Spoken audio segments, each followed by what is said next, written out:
La història de l'Escola Massana de Barcelona dedicada a l'ensenyament d'arts i oficis no s'explica sense el mecenatge del negociant Agustí Massana i Pujol, nascut a Barcelona l'any 1855 i propietari d'indústries farineres i de forns de pa.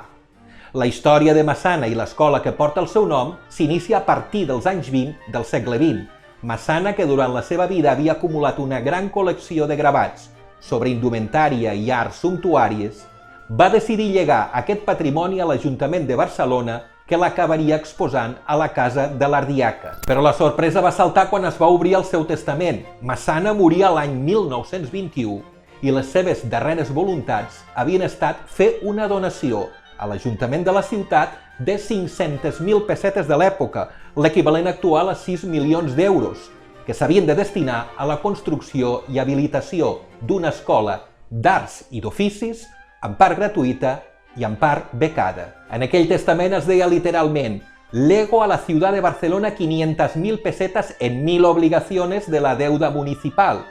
para la creación de una escuela de bellas artes en la que, además de admitirse y darse enseñanza gratuita a un número de alumnos que carezcan de todo recurso,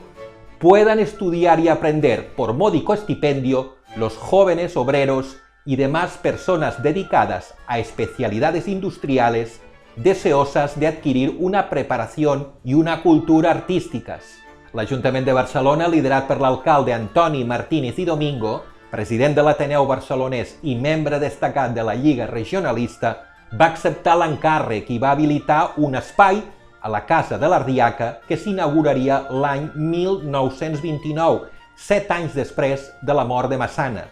Poc després, l'any 1935, seria traslladat a l'edifici de l'antic Hospital de la Santa Creu, a la banda del carrer de l'Hospital. Des de llavors, l'Escola Massana ha evolucionat fins a esdevenir un referent dels ensenyaments artístics a Barcelona, a Catalunya i a Europa,